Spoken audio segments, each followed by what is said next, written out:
Ey odamlar, sizlar faqat sizlargina Allohga muhtojsizlar. U zot bo'lsa aslida behojatdir, aslida maqtalgandir. Alloh behojat. Hojatmand bu inson. Allohning hech narsaga zarracha hojati yo'q.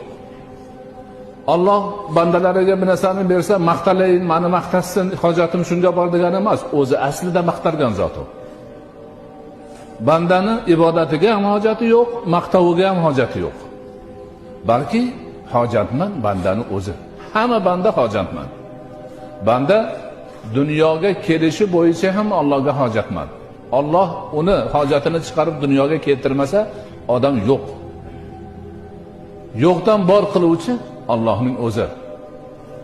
Alloh bandani yo'qdan bor qilib, ota-onasidan tug'dirib bor ketaver demaydi. Ana ota-onadan tug'ilgandan keyin ham har bir lahzasida, har bir hujayrasida odam Allohga muhtoj. Bir nafas olishiga muhtoj, bir nafas chiqarishiga muhtoj. Nafasini olsa-yu chiqara olmay qolsa yo'q bo'ladi. Nafasini chiqarsa-yu ola olmay qolsa yo'q bo'ladi. Hamma narsasi shu. Hojatmandlik insonning asosiy sifatidir. Behojatlik insonni yaratgan zot Allohning asosiy sifatlaridan bir sifatdir. Shuning uchun hech mo'min musulmon banda meni ibodatimda Allohning hojati bor degan narsani xayoliga keltirmaslik kerak.